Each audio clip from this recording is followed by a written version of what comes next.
So this kind of interplay between these two aspects of our human experience, or what create our human experience, create our reality, are what I call the human operating system. And psychedelics alter both aspects of the human operating system.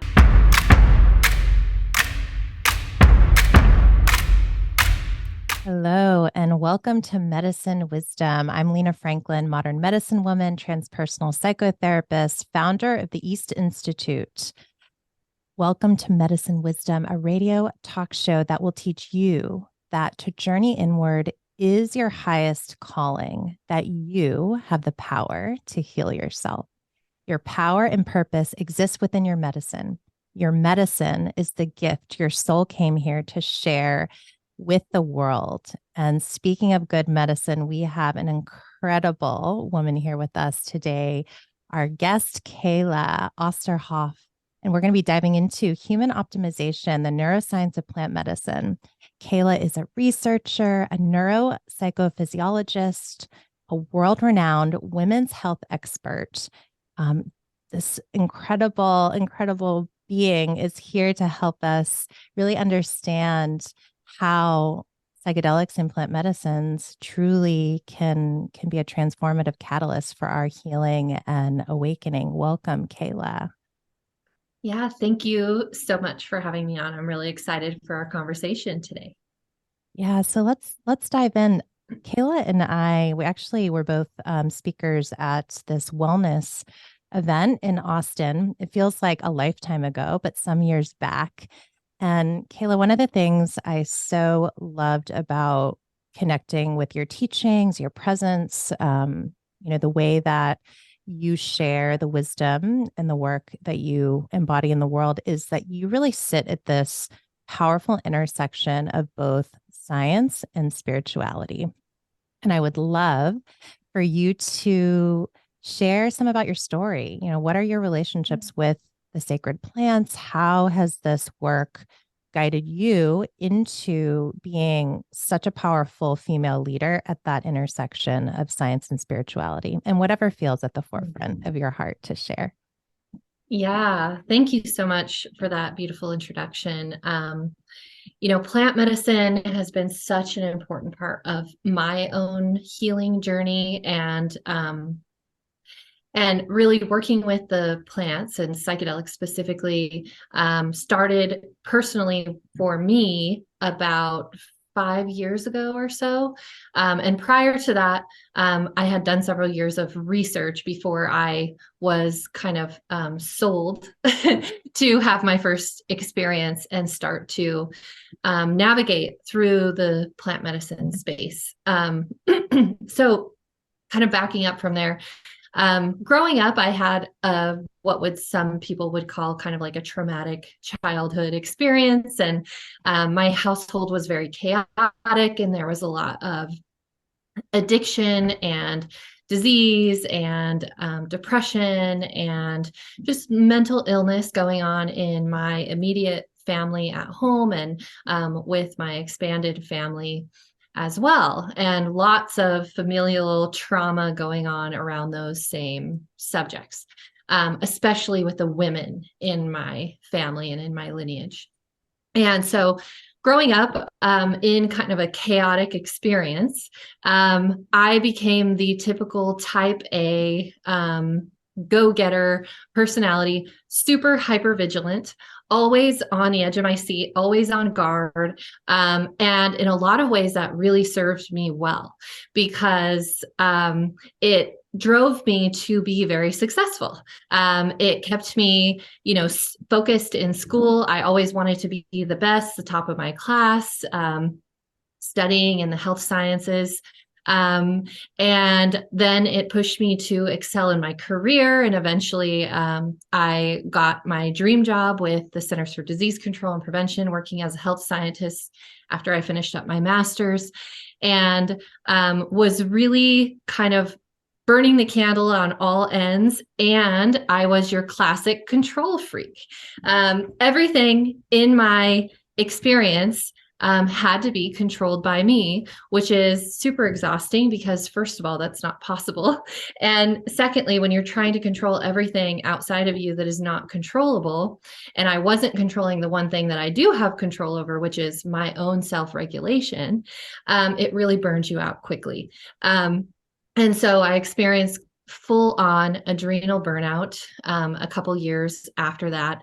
And of course, I was able to do a lot when I was in that hypervigilant type A, do everything, control everything space, which again served me in a lot of ways.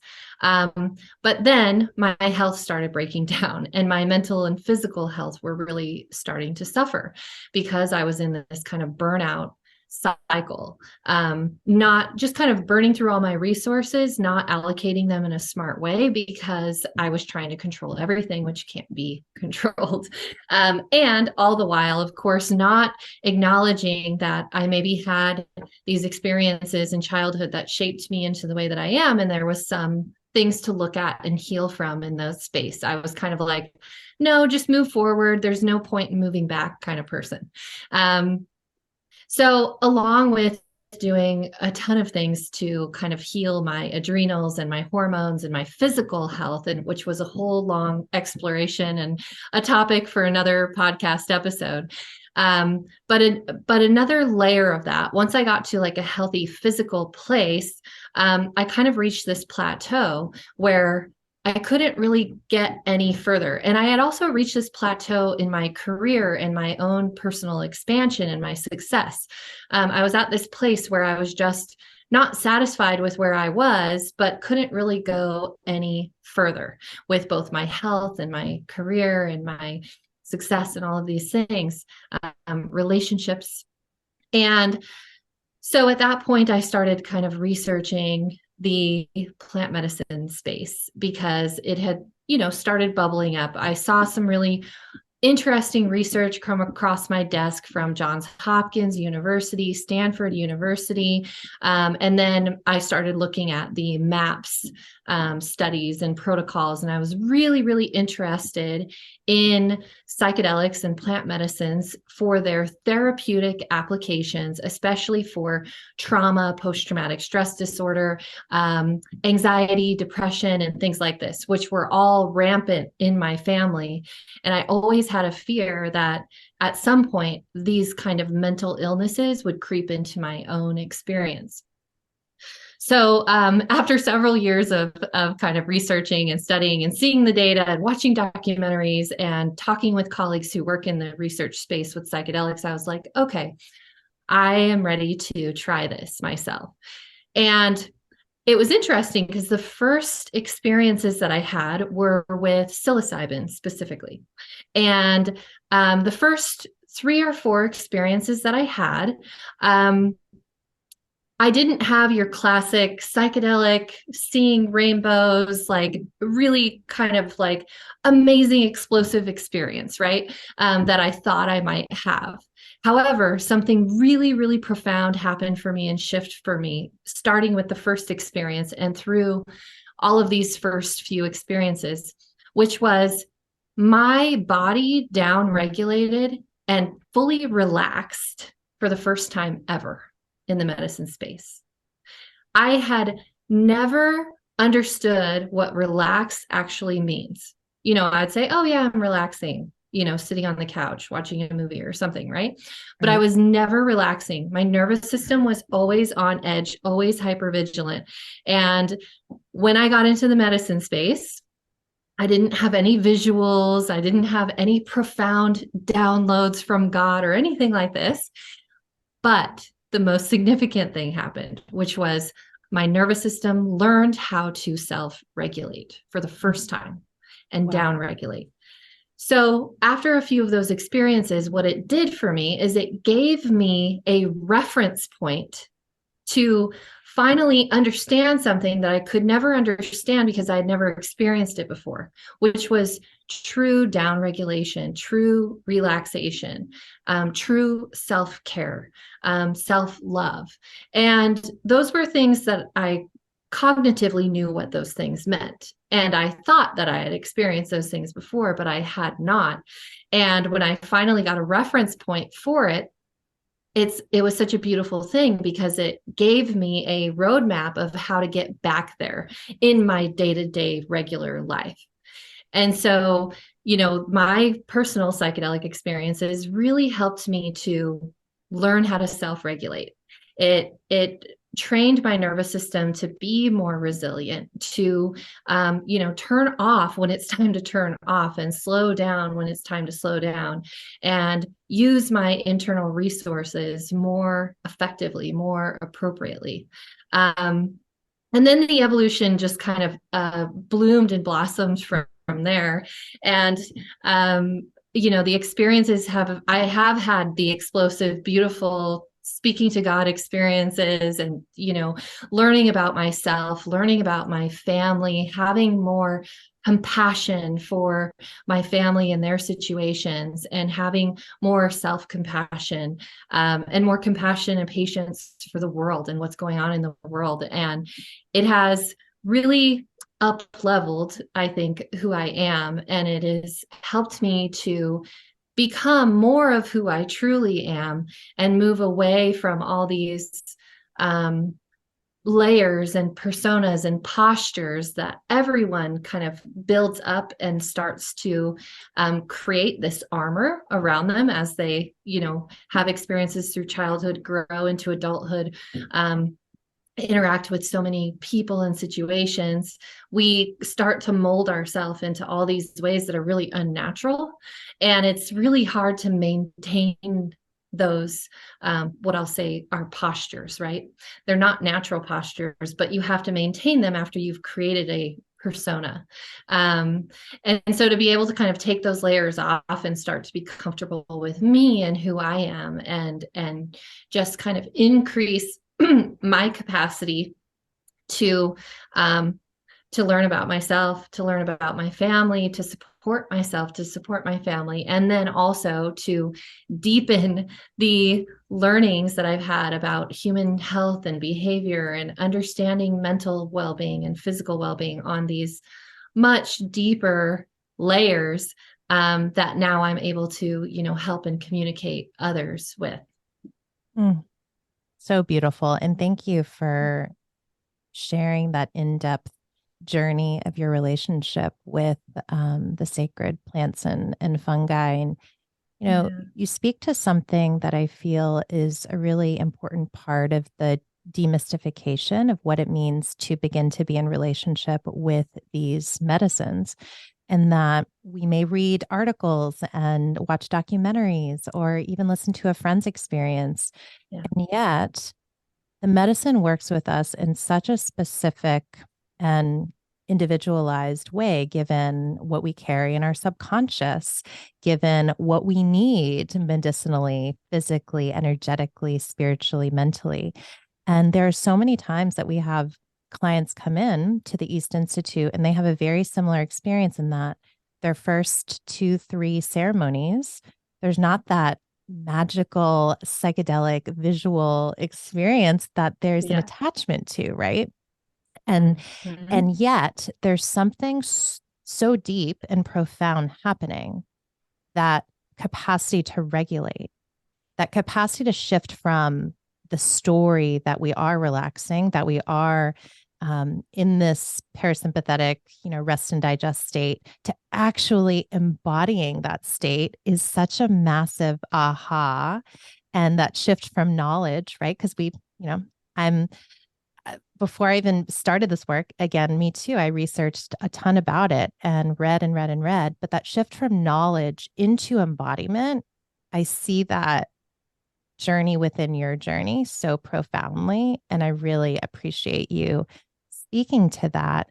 And the question that's coming through, Kayla, is as you continue to deepen your own healing journey for yourself, for your family, for your lineages, for the world, how did you continue to integrate some of those experiences Mm. into your day to day? Because obviously that's just as important as the, ingesting the medicine or the ceremony itself, that we're actually working to grow the muscle of whatever it is, of mindfulness, of Yeah. nervous system regulation, of neural pathway reprogramming. What did your Yeah. or what has your ongoing integration process looked like? Yeah. And I would say that the integration process is actually the most important aspect, even more important than the initial experience itself. And, what the research is starting to show is that the integration part is actually responsible for the long-term changes, in terms of people, healing from post-traumatic stress disorder or depression or anxiety disorders. The correlation between the people who are having integration support or integrating those experiences into the day-to-day experience, that is what is showing is responsible for these kind of therapeutic effects. So it's really interesting, and that has certainly been my experience. I'm a person that with these kinds of experience, I'm a slow burn, meaning I need a long time to integrate for in between experiences. Some people aren't like me, and they can go faster. They can integrate faster. But for me, the physiological changes alongside the cognitive shifts and the realizations and the perceptions that change and shift post experience last several months after an experience. And the integration of that is different for everyone. But for me, it really involves working with a integration coach who can understand the experiences and really guide some of these expansions that occur, as well as really supporting my body post experience too, because there are these shifts happening.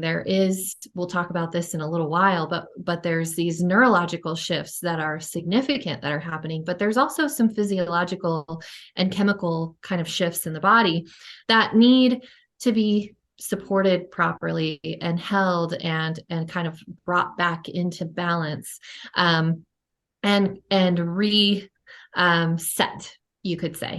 Mm-hmm. So for me, that's a really important part, to really support my physical and mental expansion and reset post experience. And I see in this medicine space, now that it's becoming more and more popular, I do see some kind of what I'll call traps, where people kind of get in this healing trap where they're they're healing from their trauma, and they're going into these experiences looking for healing, and that's the purpose. And there's a lack of integration post experience, and they're expecting to go into the experience and be healed. But there's a lot of work that has to be done post experience. And so I call it a trap, or I call it the healing trap, because I see people who work with these medicines for a lot and over many years and never really make progress in their regular day-to-day life. They have these expansive, amazing experiences, and they're, really profound. And then they don't take that and integrate it into their life. And so the changes that can occur and the benefits that can occur don't last. Right. And so they're perpetually in the healing, and never getting to the place where they feel healed or like they feel like they've made progress. Mm-hmm. So absolutely. It reminds me of this story that Jeff tells frequently when he was at an ayahuasca ceremony, and there was a guy sitting next to him who was essentially boasting about being in over 100 ayahuasca ceremonies. And in Jeff's Ooh. mind, actually, he may have asked, but the question was, what didn't you get in the first couple of ceremonies that, wasn't Yeah. integrated, And so Yeah. in this space that is expanding pretty rapidly, I want to just emphasize this to our listeners and to anyone who is either embarking on this work or considering embarking on this plant medicine work journey, that's essential.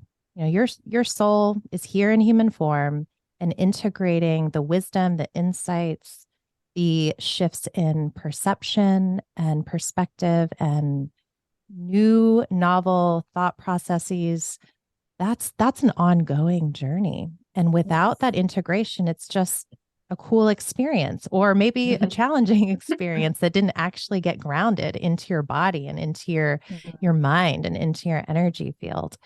And so I really appreciate how much you emphasize that, because I feel like this point of integration is one of actually the most essential aspects of doing this work with sustainability and integrity and longevity of progress, especially right now when it's a field that is expanding every day, very, very Yeah. quickly.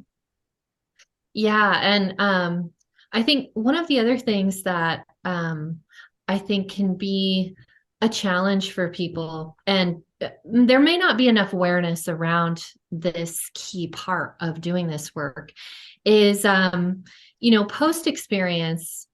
And we'll talk more about this in a little while too, but post experience, you are in this heightened neuroplastic state.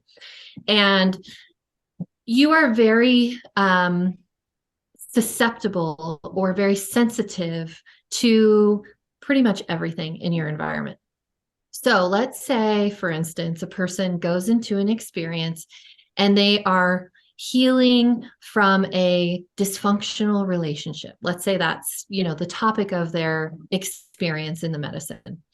And they have these profound realizations and they're back connected with themselves and what they need, and they are feeling really empowered. And then they go home and they're in the same environment that they were in with the same person in the same relationship, same circumstances. But now they are in this heightened neuroplastic state, which means that they are more sensitive. Their brain is more moldable. So in so many ways, that's a beautiful thing, because it's kind of like putting fresh powder down on the ski slopes so that you can make new tracks going down, right? If you think about our behaviors and our patterns and the way we think and our thought processes, these are all like, tracks down the ski slopes that we normally go down. And as we go down them more, they get more well worn. And then when we go into a medicine experience, it puts down fresh powder on the ski slopes.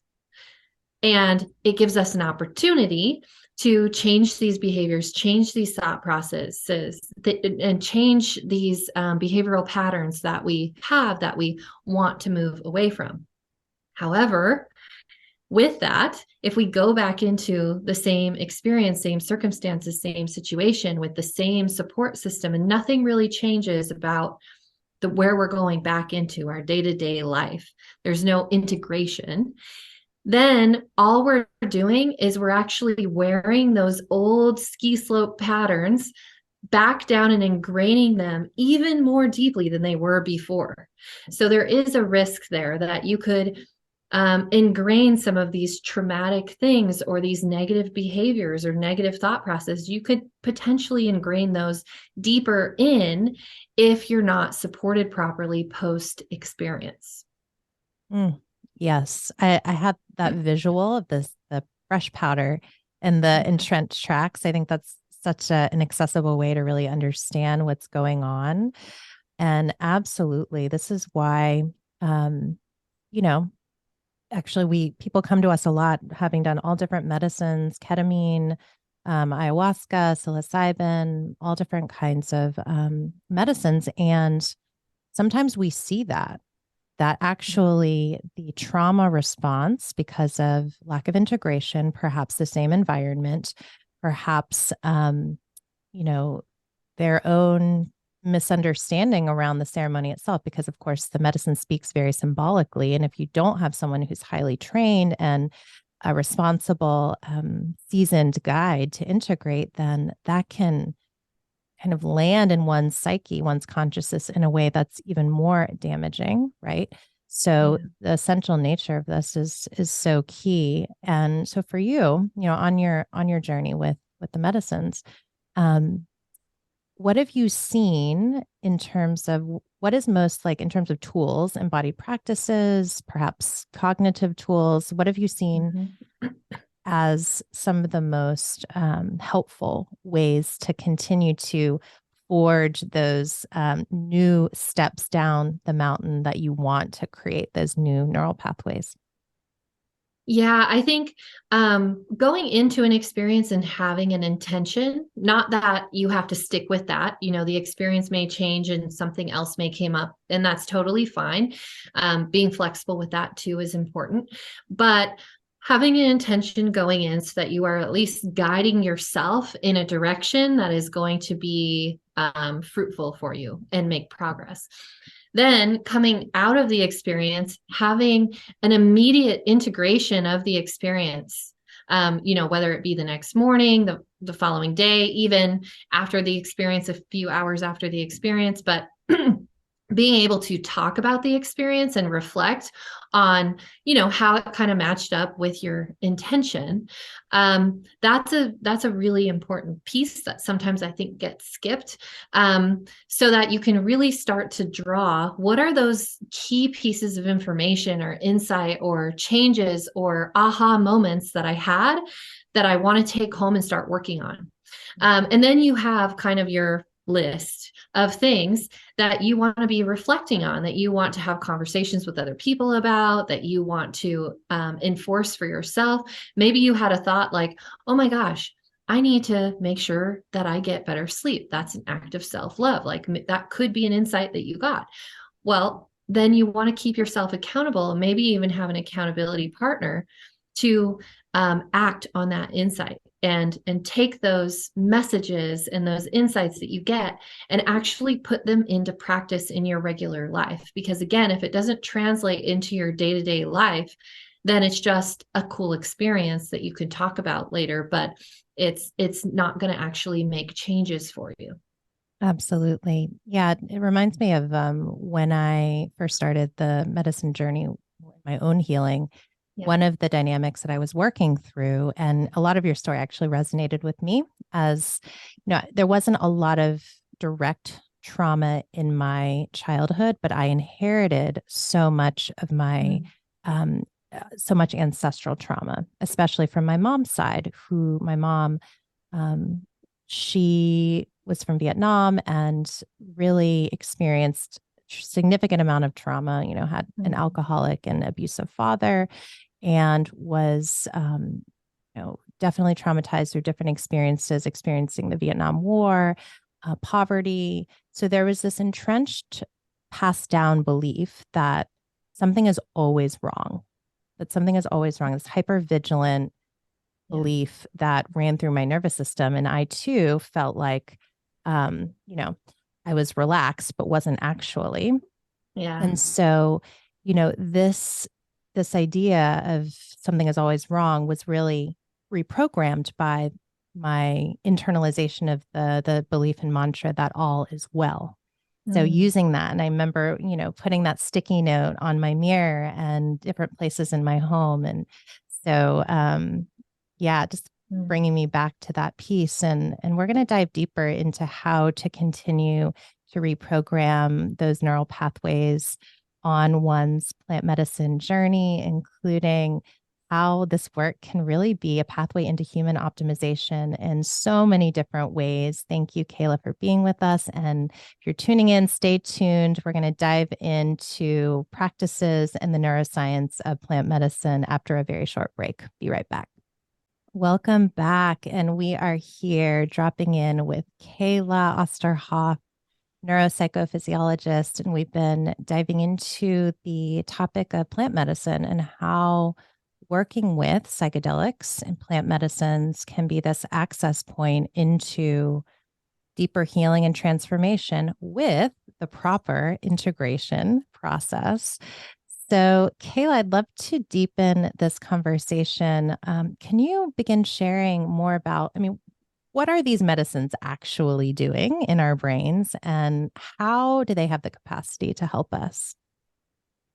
Yeah. So, I shared about my personal experience, and there's this psychological aspect that follows a pathway similar to what I experienced and what you experienced, and is an important part. But there's also this neurological, neuroelectrical, neurochemical part of what is going on when you're using these medicines, these substances, right?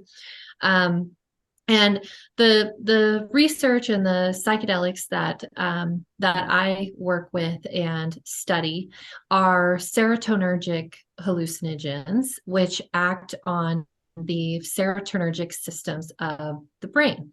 And so those are, psilocybin, LSD, DMT, which come from a variety of different plants and substances.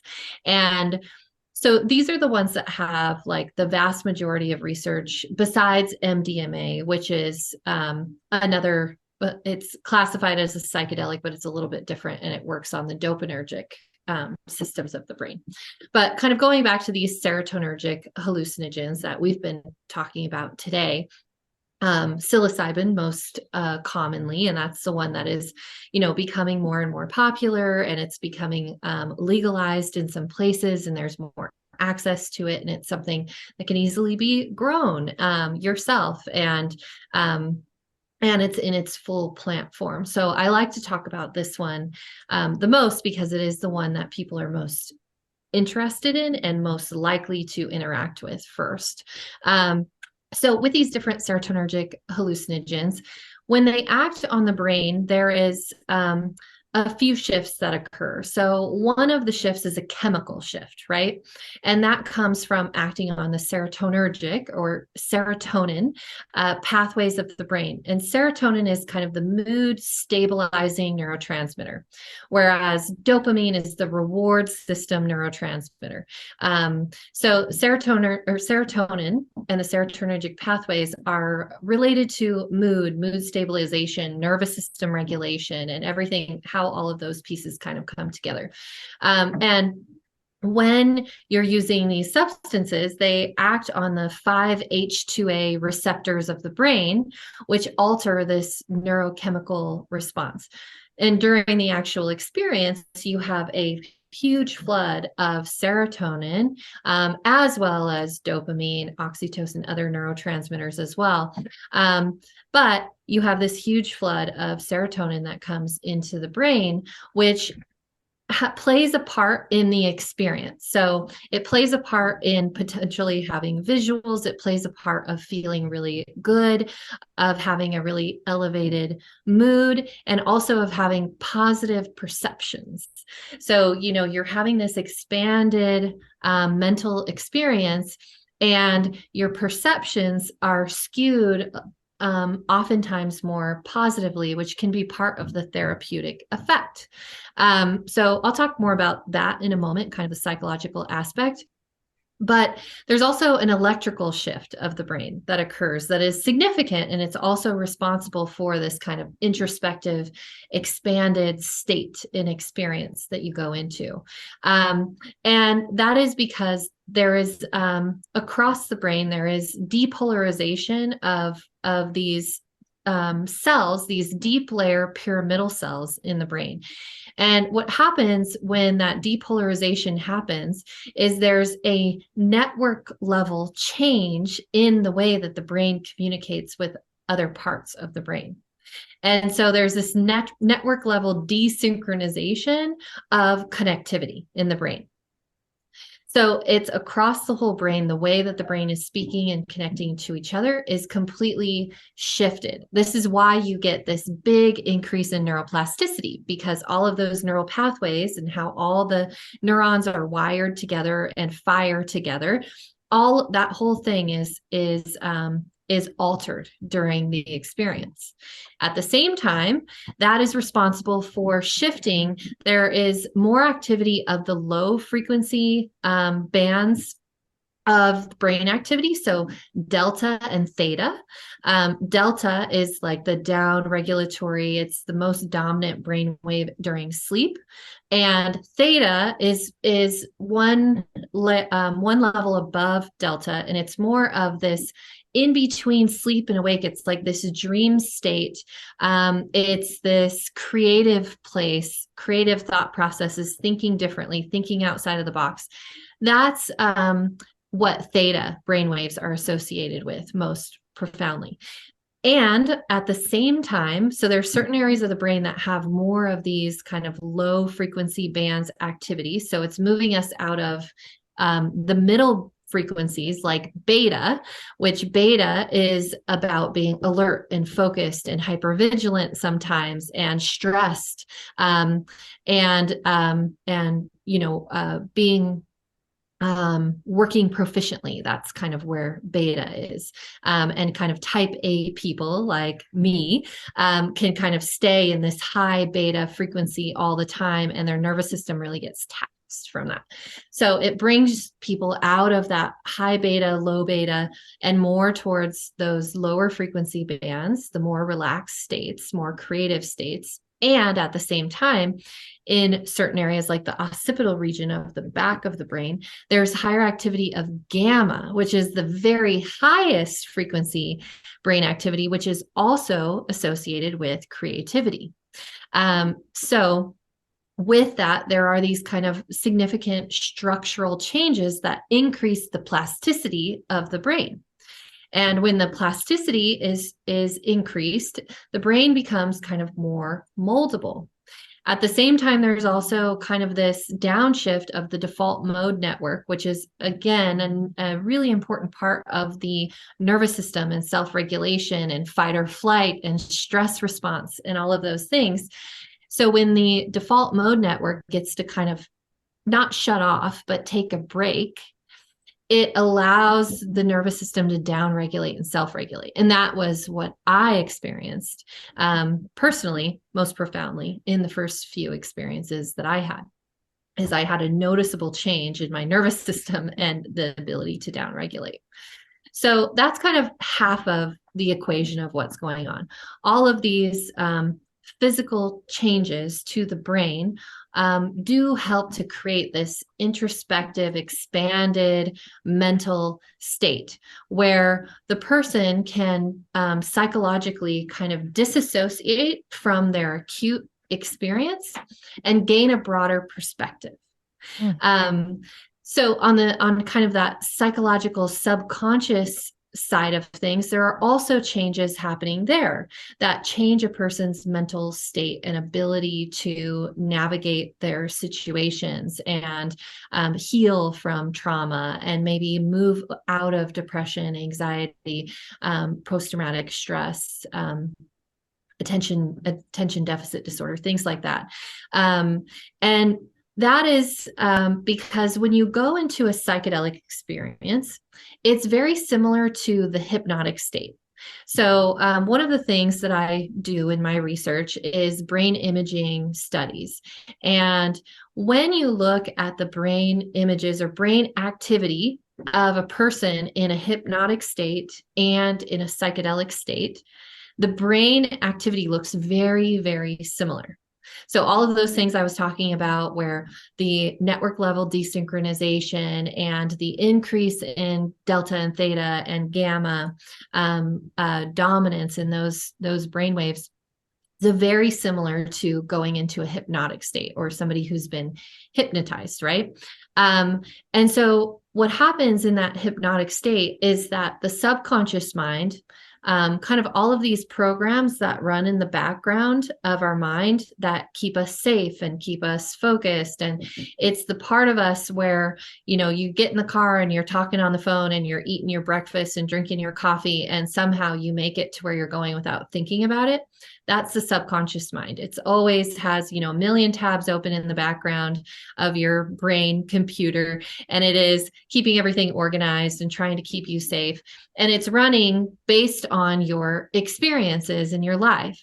And so, all the experiences you've had in childhood, and what I was talking about before, how all of our experiences create all these different layers that we put on and we carry around, and these postures that we have to hold. That's all the subconscious mind. And the subconscious mind is really responsible for 95% of our behaviors. And the conscious active mind, like if I was to make a decision right now that I didn't want to have this conversation anymore, I turned off the computer, that's the active conscious mind. That's only responsible for 5% of our overall day-to-day behaviors. The subconscious mind is really kind of running the show. But the subconscious mind is kind of pesky because it's hard to access. The subconscious mind is not something that we can just go, okay, I see that, I want to change it. It's not quite that easy. These are ingrained programs that are have been installed, through our childhood, through our adolescence, and have been running over and over and over and over and over in our brain, creating these neural pathways that are well worn. So it kind of bleeds back into that physical construct. And it's responsible for the way we think, the way we operate, our perception of the world, our experience. My experience that I'm having right now is unique to me, and the experience that you're having is unique to you. It's a bio-individual experience of reality that is determined by these subconscious programs and the physical construct of the brain, the electrical and chemical activity of the brain that we're talking about. So this kind of interplay between these two aspects of our human experience, or what create our human experience, create our reality, are what I call the human operating system. And psychedelics alter both aspects of the human operating system. And that's why the therapeutic effects are so profound. It helps us to change those subconscious programs, access the subconscious mind that can be hard to access in a regular day-to-day state. And it changes that physical construct too. It changes that chemical, electrical activity, increases the plasticity, and creates a unique situation where we have a higher ability to change our behaviors, change our thought processes, change the way we perceive the world. It can literally change our version of reality, which again is unique to each person. And if supported properly, and if done in a safe container, and done with intention, it can help you to have a more positive experience of reality, a more positive human experience. Thank you so much. I feel like that's one of the most in-depth yet succinct descriptions of what psychedelics and plant medicines do in the brain. And what's coming through is really this desire. If someone desires to heal, or someone desires to optimize their human functioning, that desire may be there.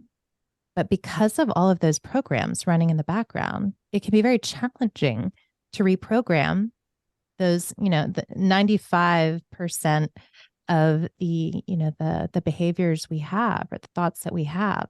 So there's the medicines allow us to have this access point into healing that may not be accessible with simply using the conscious mind. And this is why we see, so many people coming in, and perhaps they've done all the therapy, decades and decades of therapy, or, therapy combined with their yoga practice, combined with mantra work and breath work. And all of these are incredible tools. And yet there's such deeply entrenched programs that are holding them back from really embodying their fullest expression. So can you speak to, because this is something that we share with people when they come in, is about the default mode network, and how this work has the capacity to shift and change that. Can you Yeah. share more about the default mode network, what it actually is, and then dive into that a little bit? Yeah, so the default mode network of the brain is a collaboration of a few different brain areas, which we don't have to get into that part. It's a little more nerdy and not so important to the conversation, but it is many parts of the brain, which is why when you get this network level desynchronization of brain activity, it helps to shut down. And I don't want to say shut down because it never shuts off or shuts down completely, but it kind of resets the default mode network. The default mode network is the part of your brain that regulates your nervous system. It tells you if you need to be in fight or flight, or if it's okay to take down your guard and go into rest and digest. It's going to be the regulator of parasympathetic versus sympathetic, right? And it's going to guide you which one you need to be in. And then it's going to keep those systems running in order to keep you safe and alive. So, most people, especially who are called to the plant medicine work, they have a default mode network that is keeping them in this hypervigilant fight or flight state more often than they need to be.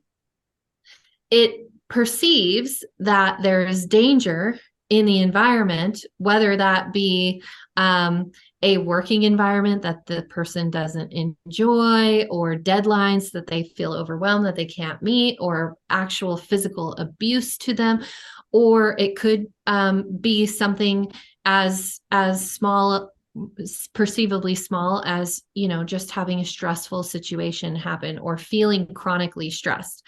These things will keep the default network focused on the sympathetic state of the nervous system in order to keep you vigilant so that you can run from the lion or tiger, which is our lifestyle.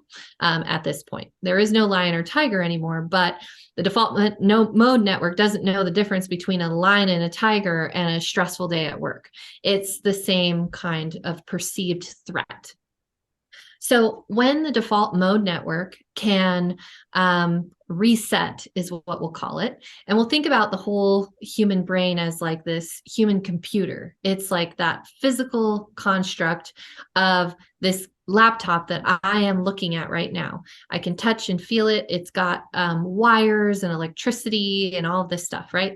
So that's what the brain is like in the human computer. And when you can go into these psychedelic experiences, it can reboot the computer. And when you reboot the computer, there's the opportunity to shut down all the tabs, to shut down all your programs that are running, to kind of put everything away neatly. And then the computer will reboot. And just like a regular computer, if my computer reboots, and I just open back up all the tabs that I had open and I get everything back on exactly the way that it was, it's just going to restart and start right back to where it was, even though it's going to take me a few minutes to open up all my programs and everything again. It's not going to be running optimally because I have too many screens open, too many documents open, too many programs running, and it can be overwhelmed. So that's kind of like the sympathetic state of the nervous system, and the default mode network that keeps you in that sympathetic state, because all these tabs, all these programs, all these wires and everything is running, and the fan is blowing, trying to cool it down, and everything is working at this hypervigilant place. On the other hand, when you turn off your computer, reboot it, and start it back up, that is an opportunity to start fresh, right? You can leave your tabs closed. You can only open up one at a time. You can get things more organized. You can make sure all your programs are shut down and just bring them on when you need to use them. And so that could be an opportunity for the default mode network to point you more towards a parasympathetic state, or that rest and digest state. Whereas before the reboot, because all these programs are running, and all these systems are running, and you're in this hypervigilant state, from that state, it can be really hard, if not impossible, to reset, to Right. shift into sympathetic because you're just too far on that edge, too far into hypervigilance and fight or flight, that your body is physically not going to let you shift into rest and digest, no matter how much you may want to. Which So it's an opportunity. Yeah. so beautifully said. And the word is spaciousness. It creates enough Mm, space between the stimulus of whatever your environment is or whatever that yes. thought is and the response of conscious choice. So the space Yes. to allow you to take conscious choice, that action that is supportive of the emotional state, the thought programming that you desire to reprogram with. So Yeah. for example, you get a text that may be triggering for you, and instead of ferociously and aggressively getting on there to tell this person why they're wrong and all of these things, there's actually a pause between you receiving it, the processing of Yeah. emotion, and then responding. And such a great way to put it, because yeah, there may be desire to close down all the tabs in the programming, but not necessarily accessible. And I love this point because it's really speaking to as well that this work, authentic, intentional plant medicine work, um, there are the same kind of common denominators with that and what people desire out of their therapeutic healing, what they desire out of meditation, that there's that space creation. And I'm so grateful that you have been here with us during this show, Kayla, to share all of your wisdom. And I want to make sure we have enough time to um, for you to open up and share with our listeners what's at the forefront of your heart. What are you working on? How can people connect with you? Mm, yeah, thank you. The thing that I'm most excited about right now is really supporting and helping the feminine in our world to blossom and grow and take the stage and take leadership. And one of the things that I love to teach about is the neuropsychology of women, of feminine leadership, and how things are different in the female neurology and brain versus the male neurology and brain. And this all has implications for plant medicine use and when and how things are different for men and women. And it's something that I'm really excited to start bringing more into the world and bringing more awareness around, especially because I feel that our world really needs the feminine to come in as a stronger leader at this moment. And more of this collective thinking, this nurturing, connected with nature, um, uh, energy that the feminine and that women bring is what's really needed in our world. And so to that end, I offer all kinds of information, classes, programs, different offerings for women specifically is what I'm focused on right now. And you can find more info about those things at my website at herbiorhythm.com. And also on social media. I post all kinds of different things about neuropsychophysiology and about women and the brain and psychedelics and all of these fun topics that we covered today. I share there, and that handle for social media is at biocurious_Kayla. And those are the two best places to find me. That's where I'll be hanging out at. Thank you so much. I'm deeply grateful that you were with us today. Thank you to our Thank you. listeners. And stay tuned for next week's episode. I'll be diving in with my husband and co founder of the East Institute, Jeff Gladstein. We'll be talking all about the fire of divine relationships. And remember, the world needs the gifts only you have. What is your medicine? Thank you so much for tuning in to this week's episode of Medicine Wisdom. If this episode resonated with you, be sure to give this video a like and subscribe to my channel. If you're interested in learning more about this week's guest, be sure to check out the show notes below for the links. And don't forget to follow me on both Instagram and TikTok at I am Lena Franklin. Join me every Wednesday on my YouTube channel for new episodes of Medicine Wisdom. Aho Munai.